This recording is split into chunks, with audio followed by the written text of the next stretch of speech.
Kesan aktiviti perlombongan terhadap alam sekitar. Terdapat 3 masalah yang terlibat, iaitu sebelum perlombongan, semasa perlombongan dan selepas perlombongan. Kesan sebelum perlombongan adalah kemusnahan flora dan fauna semasa proses mencari dan menyediakan tapak perlombongan di mana mengakibatkan gangguan pada ekosistem alam. Kemusnahan kepada flora mengakibatkan terjadinya banjir dan tanah runtuh. Ketidakseimbangan atmosfera berlaku disebabkan oleh kitaran gas yang tidak seimbang. Semasa perlombongan, berlaku pencemaran bunyi terhasil daripada aktiviti perlombongan seperti letupan, jentera dan sebagainya. Kesan ke atas pencemaran udara pula disebabkan oleh habuk dan debu serta asap-asap jentera. Pencemaran air terjadi daripada sisa yang dihasilkan dan bahan kimia yang digunakan semasa perlombongan. Menghasilkan kawasan yang mempunyai kestabilan cerun yang rendah di mana boleh mengakibatkan kegagalan cerun dan seterusnya menyebabkan hakisan tanah dan tanah runtuh serta meninggalkan permukaan dengan tebing yang curam. Kesan kepada perlombongan bawah tanah termasuklah banjir dan runtuhan bumbung. Masalah gegaran akibat daripada letupan yang boleh menyebabkan retakan pada struktur-struktur bangunan. Bahaya kepada penduduk sekitar akibat daripada letupan di mana berlakunya penebangan jasad batuan yang boleh menyebabkan kecederaan. Selepas perlombongan, tinggalan lubang lombong yang tidak tertutup dan membahayakan serta menghasilkan pemandangan yang buruk, menghasilkan tebing yang curam yang boleh menyebabkan tanah runtuh dan hakisan yang teruk.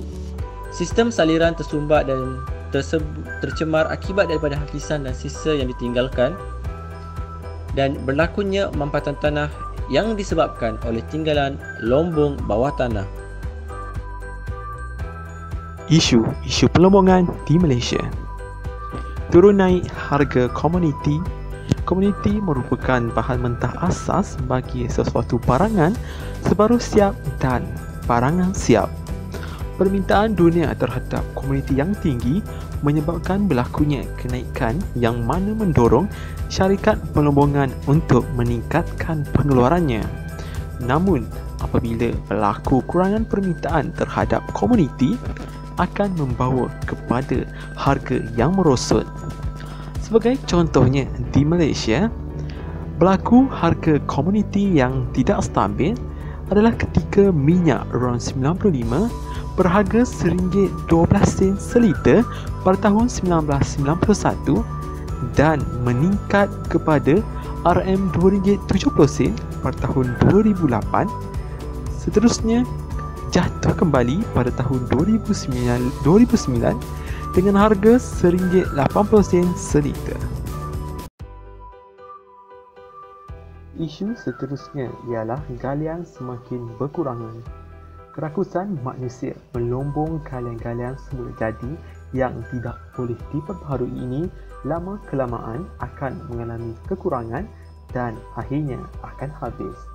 Ini menyebabkan nikmat sumber ini tidak dapat dinikmati oleh generasi akan datang kelak. Seterusnya, kekurangan tenaga buruh. Pekerja mahir dan separuh mahir diperlukan bagi menghasilkan produk bertaraf dunia dan berkualiti. Kekurangan tenaga buruh dalam industri ini telah mengurangkan produktiviti yang boleh dijalankan dan ini akan membawa kepada pengurangan dalam hasil galian yang dicari. Isu terakhir dalam perlombongan di Malaysia ialah saingan daripada bahan galian lain.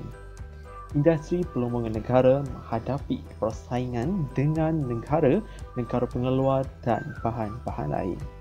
Antaranya negara yang mempunyai sumber mineral seperti China, Arab Saudi dan Kanada.